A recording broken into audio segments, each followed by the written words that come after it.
Well, we believe that children's rights are hugely important and children's needs, and there is no more basic right than the right of a child to their natural mother and father.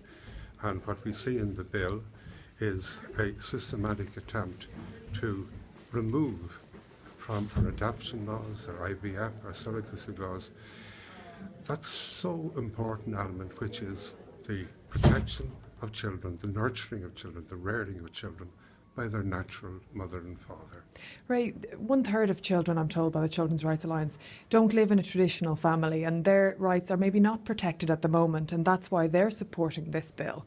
What do you say to those non-traditional families? Well, every relationship is hugely important, and I think probably the reason why the numbers are so high is that there has been such little support for families, mothers and fathers, in the last couple of decades, but certainly in recent times. And what we would say is everybody should be respected. On the other hand, we should clearly say that a traditional family of a mother and father committed to each other and to the conceiving, nurturing, rearing of children is hugely important. It's the most important responsibility of society today. A lot of the children that might be sort of concerned with this bill don't have the loving protection of a mother and father, and they may never. So prioritising a mother and father might not work for them.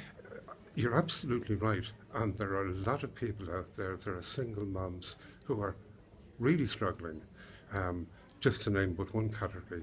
That's true. But what we're looking at is what should society be aiming for? What should it be supporting?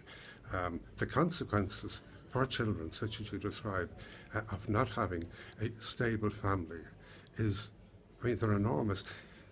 Children's early development is so impacted by stability, love, certainty, and having a mother and father. And it all boils down to common sense. When people listening to this ask themselves, what is contentious about saying a child's mother and father are so important to that child's development? It's the extraordinary thing is that we're talking about this legislation at all. And the whole concept of commoditizing children through IVF. Every child is of irreplaceable value, and this bill, among other provisions, in effect commoditizes children, and it does great damage, in my view, to women as well. The idea that children have maybe 3 mothers, the idea of saying that it doesn't really matter to a child what kind of arrangement they're brought up in, whether it's 1 parent, 2 parents, 3 parents, man, a woman, 2 men, 2 women. That is just, it's contrary to common sense. So that's why we believe it's important to witness to this. I would add one